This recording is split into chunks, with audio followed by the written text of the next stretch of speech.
Hey, Mike Holmes here at ReachKeep.com with 5 Minutes to Better Sundays. And today we're talking about the 5 things you've got to do on Easter week or the week preceding Easter. You know, around the world it's called Holy Week or Passion Week. Here at our place we call it Busy Week. There's a lot of things to make everything go smoothly. I often think of when they were baptizing those 3,000 people there in Acts chapter 2 that someone was watching the kids and somebody was helping out with getting the towels and helping all the different things go on there. And those people are to be credited. And folks, it takes a lot of busyness to make a glory week.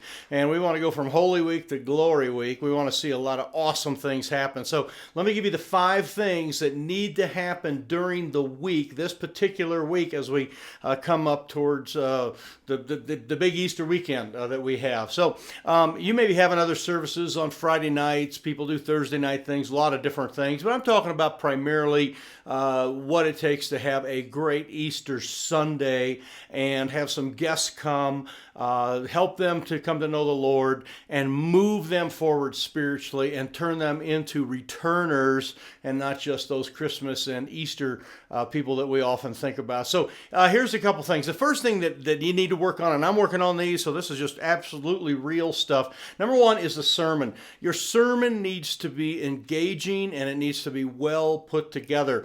Don't leave this to the end. You know, one of the major complaints that happens in America and maybe around the world, I don't know, is that church is boring with a capital bull. Okay, they don't like it at all because it's not engaging. So think of ways that you can make your message more engaging. Now, this doesn't mean that you have to go Hollywood and things along that line, but there are many things that can be done that would help you to, connect with the people. And we have a series that we've done on this and how to make engaging sermons. And you can go back in our YouTube files and see that. That would be helpful to you. But take some time and really work on the message. Make sure that you have some type of handout notes so they can fill in the blank, because that helps with the engagement process as well. It gives them verses to look up later, and they actually write things down. So, and we have a YouTube video on that too, how to create good sermon notes. So take a look at those things. But number 1, make sure your sermon, you're prayed up and studied up and just ready to go on that. The second thing on mine is what I call visits and calls and contacts.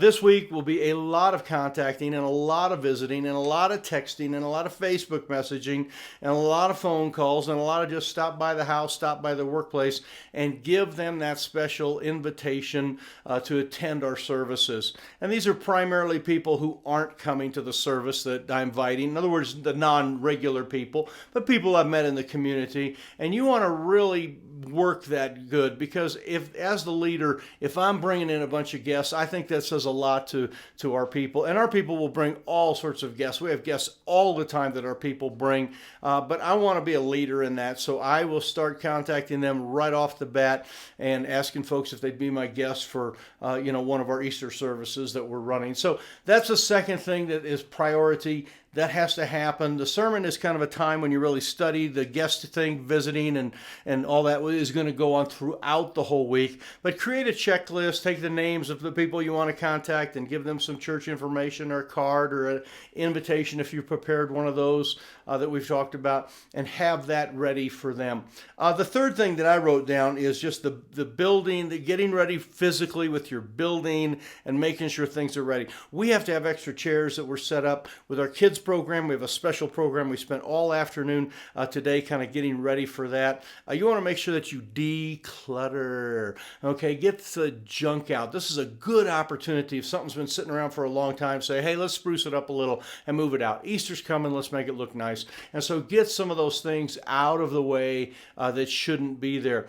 In addition to that, you want to add some signage and things around that would help communicate what you want to communicate. The little panel displays that stand up, the little kind of plexiglass things, we put some of those up. We put our values in there. We'll put announcements in those about, upcoming programs, just so people, when they're walking towards a, auditorium or sitting on a table, it'll say baby dedication, June 11th, you're invited. It'll say those kind of things. So you want to make sure your building is prepped. So walk in with fresh eyes, walk in thinking, how can I communicate best with my building? Is there some special decorations and things along that line I could come up with? But really, if you can put some panels up and announcements, we have announcement sheets, a little plexiglass things in our bathrooms, that we change out every week. We'll have those that talk about upcoming events, just so people kind of know what's going on. And again, take time to clean it really good and declutter it really good and make sure that you're ready. And if you need extra chairs, get all that stuff ready to go, and meet with your personnel who are going to be setting those up and taking those down. So that's just a very clear process. Easter is always a bigger a crowd, and so really you need to make sure that those folks are kind of ready for something that's a little bit out of the ordinary. The other thing that I'm going to be working on, and this is absolute key, is your bulletin and your announcements. Your bulletin and your announcements on Easter should be different. You'll have the regular stuff that's in there, but try not to have too many extra things. But if you're going to put things in there, make sure that you're announcing future dates of things that are important to people. Now, we reach a lot of young families, so people with kids are interested in vacation Bible schools, summer camps, baby dedications, youth activities, those type of things. All of those will be published in multiple places in our bulletin. We'll put those on a screen that we have for announcements, and a lot of different places we'll put those up. But make sure that you're ready and all those things are very well thought out. The other thing you want to have in your bulletin is when people are sitting there kind of waiting for the services, you want to have your values written out in there. What is important to you? So if you're saying we're having a youth activity in a couple weeks, you might want to not just say, well, we're doing bowling with the teens. You might want to say, hey, it's very important for us to help our teenagers get a grasp on life and get going the right direction.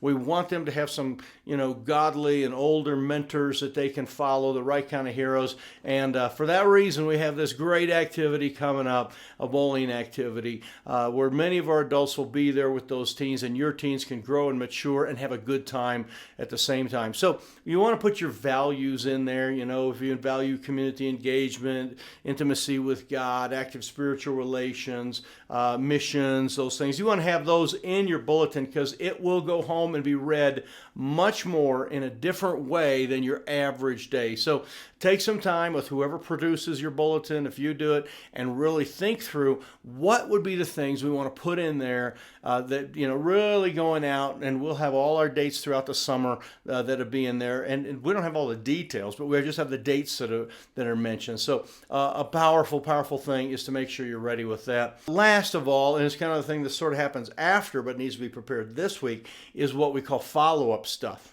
So there's several areas of follow-up that you want to make sure that you're ready. We give out a gift card to all our first-time guests that come, a little Subway card, says, hey, thanks for being interested in your spiritual health. Here's something to help you, a good healthy meal for you at Subway. Go enjoy it on us. Have that type of thing. Have your follow-up cards ready. Any follow-up letters that you're doing. I have a letter that I'm writing, and it's, most of it's done already, but it'll be ready to go so that we can get those out. And then emails, make sure that you have a system to get emails out Sunday afternoon of Easter, because one of the most impressive things is when someone contacts you right away about something. If you were to go to a parts store, or you're looking for something online, or you talk to a relative about a family reunion or whatever, if they contact you like an hour or two later, say, hey, thanks for your inquiry about that. Here's some information, or I'm working on it, but here's my information. You can contact me. That makes a huge impression. And you want to make a great first impression, not only with, in the mail and just with a nice gift card, but just with a regular email. And I sometimes include links of different videos that we've produced that they could watch about our ministry, children's ministry, etc. So those are the 5 things that are going to happen. Let me go through them again real quick. Okay, your sermon engagement, you want to make sure that's ready to go. Visiting and calling, you'll be doing that throughout the week. Get that stuff ready.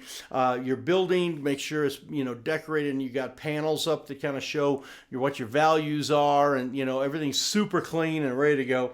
Your bulletin, which then has your dates and values, those are the big things. And the last one there is just make sure that you're ready with follow-up. And if you're going to follow up personally, that those people are ready. They have literature, so on Tuesday night, however that goes, you're going to go out and visit those folks. So all of these things will help you to have an awesome Easter actually on that day, but will also help with what we've talked about in the past, and that is the idea of our goal is to have them return the next Sunday.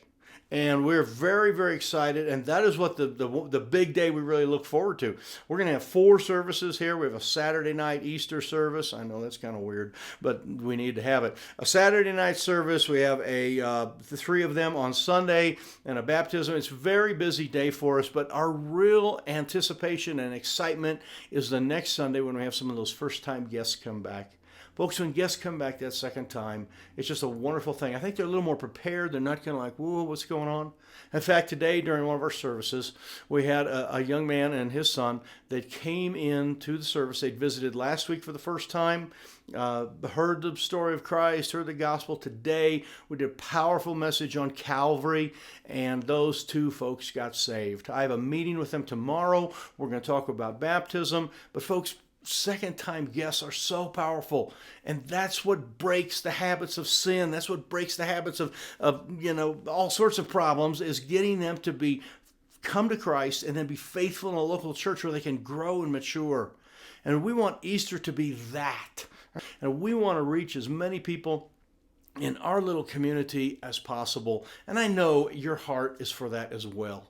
So make sure that you put your effort into all these things, and you have yourself one awesome Sunday.